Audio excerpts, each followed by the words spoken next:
Kung isang beses ka lang maghersisyo kada linggo, ito ang pinakarekomenda kong gawin mo. Ipapaliwanag ko kung bakit ito mahalaga, sumabay ka na at makikita mo ang maraming benepisyo. Ang gagawin natin na yon ay epektibo mula sa bukong-bukong, tuhod, lalo na sa balakang, likod at hanggang leeg.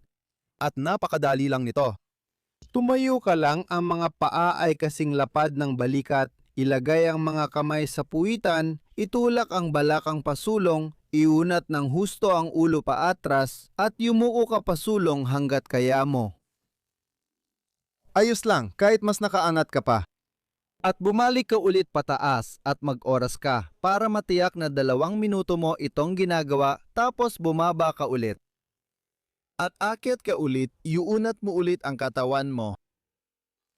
Gawin mo ito ng dahan-dahan, damhin mo, isama mo ng maayos ang ulo mo pababa, bumalik ka ulit pataas, itulak mo ang balakang mo paabante, iunat mo ang ulo mo paatras, tapos bumalik ka ulit pataas. Yumuko ka, ibaba mo ang ulo mo. Bumalik ka ulit pataas. Usli mo ang balakang mo paabante, yunat mo, tumingin ka sa likod. At pagkatapos, tingnan mo na sa bawat pag-abante at bawat pag-atras mo, unti-unti kang mas lumalalim. Para mas makatingin ka pa sa likod, mas marami kang makita. Para mailapit mo ang mga daliri sa sahig at maipasok ang ulo sa pagitan ng mga binti. At bumalik ulit pataas. Yarko pa atras, tapos bumalik ulit pataas. Balik ulit sa harap. Bumangon ulit pataas. Usli ang balakang, yarko pa atras. At pababa ulit.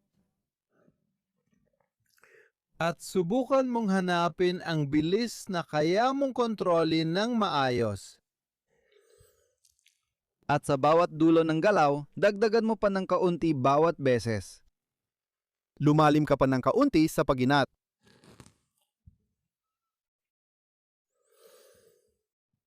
Usli ang balakang paabante. Iatras ang ulo, yarko paatras.